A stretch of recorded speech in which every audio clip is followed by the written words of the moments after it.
학부모님과의 이야기 시간을 시작하도록 하겠습니다. 자, 오늘 저희 컨쇼 라디오에 질문들을 이제 보내주신 것들이 있는데 그 중에 첫 번째가 한의학과 지망하는 고등학교 1학년 학생인데요. 어느 분야 동아리가 가장 도움이 될까요? 라는 질문이 있었고요. 또 비슷한 질문이 있었는데요. 저는 연대 생활디자인학과를 심화하는데요. 동아리, 과학 동아리나 자유 동아리로 디자인 동아리 해도 될까요? 어떤가요? 라고 물어보시는 분들도 있었고요. 저는 약대를 가고 싶은데 약대는 도대체 동아리 활동을 어떤 걸 하면 좋나요? 라고 또 물어보신 분들이 계십니다. 다 비슷한 질문으로 들리시죠? 결국은 내가 가고자 하는 학과가 있는데 그거에 관련된 전공이 있을 거고 전공에 관련된 관심을 나타내서 전공적 합성을 키워야겠는데 동아리는 뭘 하면 좋을까요? 라고 지금 물어보신 건데요. 자, 여기에 대한 답을 드리도록 하겠습니다. 어차피 다 똑같은 질문이에요. 뭐 한의학과건 약대건 뭐 다 똑같은 라인으로 말씀드릴게요. 자, 동아리가 둘로 나눠집니다. 고등학교 1학년, 2학년 학생들 같은 경우는 이제 중학교에서 올라오는 아이들은 그렇지 않지만 고등학교 1, 2학년 아이들, 3학년도 마찬가지긴 하지만 고등학교 1, 2학년 중심으로 말씀드릴게요. 3학년, 야, 니네는 끝났어.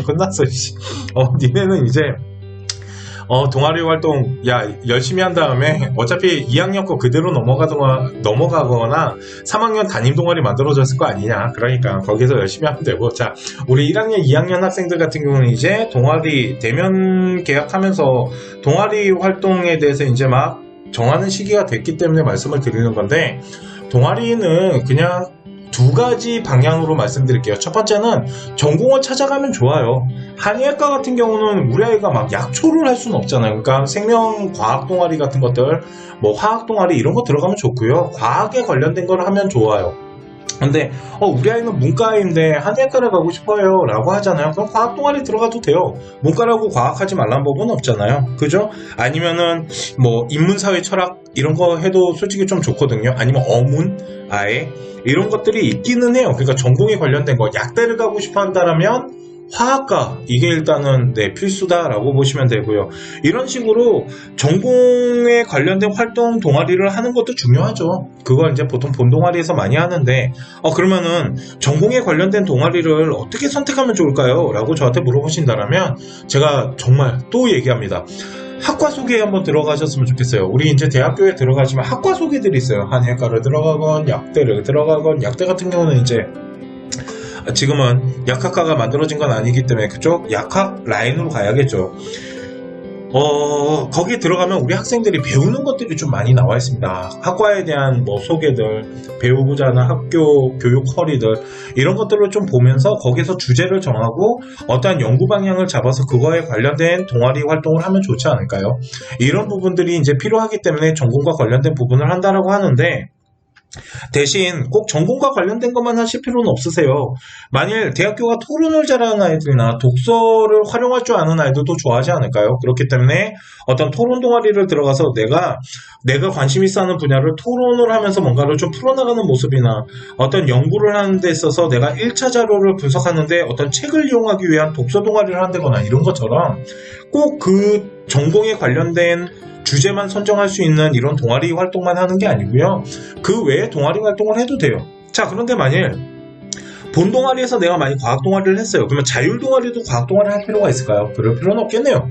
거기서는 다른 동아리 하면 되겠죠. 뭐 토론 동아리나 좀 다른 능력을 보여줄 수 있는 이런 동아리들. 그러니까 본 동아리가 과학이면 자율 동아리는 과학을 안 했으면 좋겠어요. 어떤 학생들이 그런 얘기를 해요. 과학 동아리를 했는데 내가 화학과를 갈 거기 때문에 자율 동아리는 화학을 하려고요. 이게 무슨 개똥 같은 소리야. 그냥 본 동아리 과학 동아리에서 화학하면 되잖아.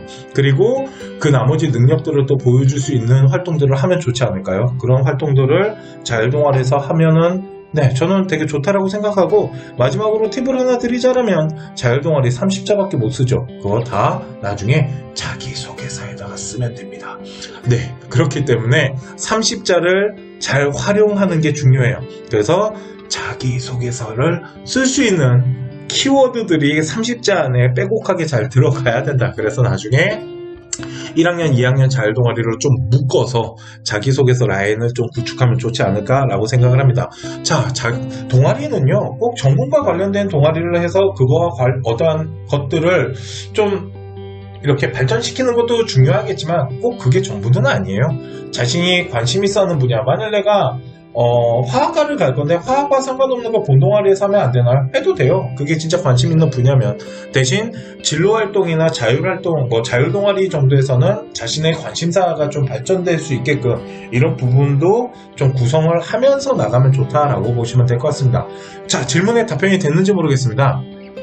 자, 또 궁금한 질문이 있으신 우리 회원님들 어디로 보내면 됩니까? 라고 하시면은요, 저희 컨쇼 메일로 컨쇼 라디오 질문사항이 있습니다 라고 보내주시면 되는데요.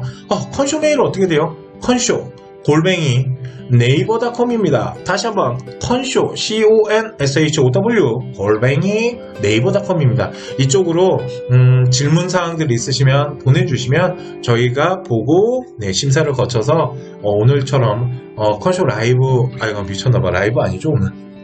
맨날 라이브만 해갖고 컨쇼 라디오를 통해서 답변을 해드리도록 할 테니까.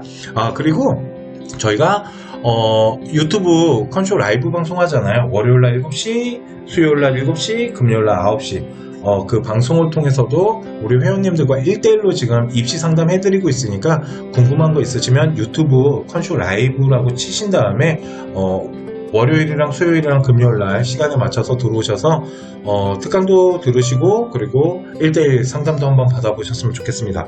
자, 오늘 라디오 방송 여기까지예요. 네, 총 4분류인데 저희가 이제부터 이렇게 4가지로 좀 나눠서 제가 녹음 방송이지만 나중에 언젠가는 이것도 라이브로 하지 않을까라는 생각은 하는데 일단은 지금은 녹음 방송입니다. 그래서 첫 번째는 사회 그러니까 사회가 그러니까 교육에 관련된 어떤 사회적인 부분들 이런 거에 대해서 방향성이나 좀 바뀌어야 되는 부분들이나 아니면 좋은 것들 이런 것들을 좀 소개하는 시간을 갖고요.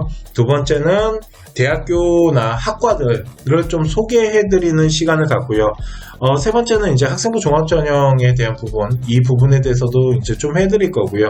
그리고 마지막으로 우리 질문해주신 우리 학부모님들이나 학생들이 저희 컨쇼로 질문을 하신 사항에 있어서 오늘 라디오 방송을 통해서 답변을 좀 구체적으로 해드리기 위해서 노력을 하도록 하겠습니다. 자, 오늘 안개가 자욱한 밤이에요.